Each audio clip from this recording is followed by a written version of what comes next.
जय श्री कृष्ण।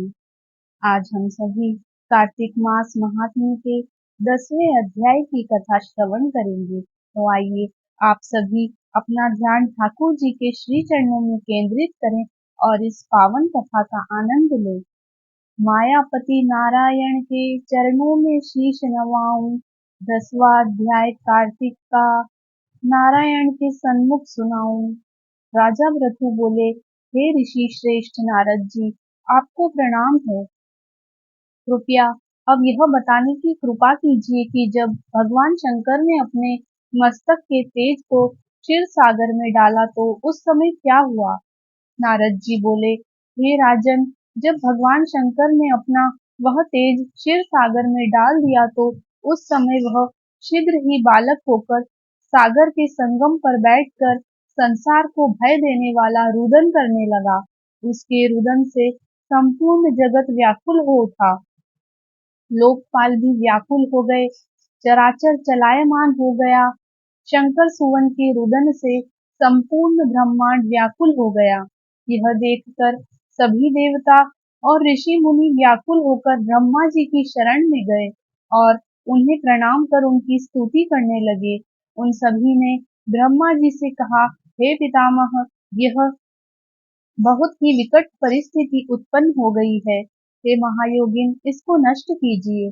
देवताओं के मुख से इस प्रकार सुनकर ब्रह्मा जी सत्यलोक से उतरकर उस बालक को देखने के लिए सागर तट पर आए। सागर में ब्रह्मा जी को आता देखकर उन्हें प्रणाम किया और बालक को उठाकर उनकी गोद में दे दिया। आश्चर्यचकित होते हुए ब्रह्मा जी ने पूछा, हे सागर, यह बालक किसका है?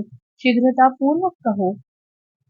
सागर विनम्रता पूर्वक बोला, प्रभु, यह तो मुझे ज्ञात नहीं है, परंतु मैं इतना अवश्य जानता हूँ कि यह गंगा सागर के संगम पर प्रकट हुआ है। इसलिए हे जगत गुरु, आप इस बालक का जात कर्म आदि संस्कार करके इसका जातक फल बताइए।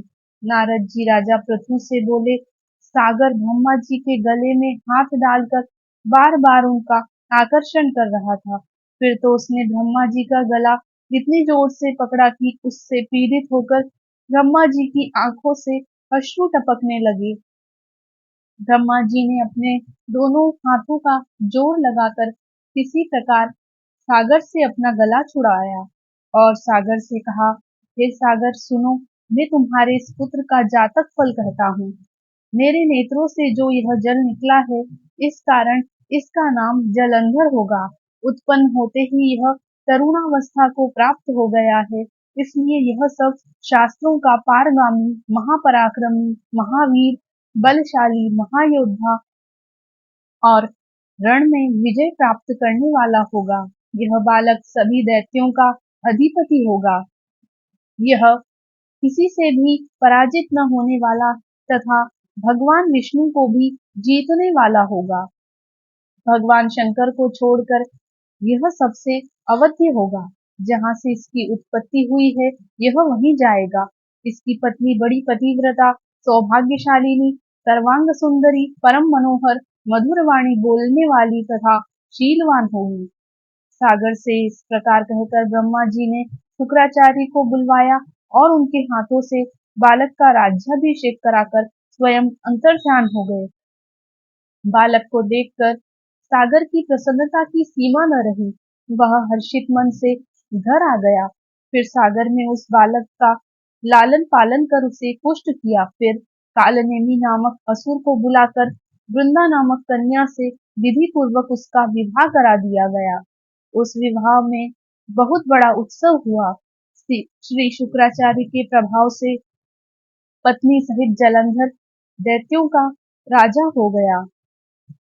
कार्तिक मास महात्म्य 10वां अध्याय समाप्त। बोलिए कृष्ण कन्हैया लाल की जय।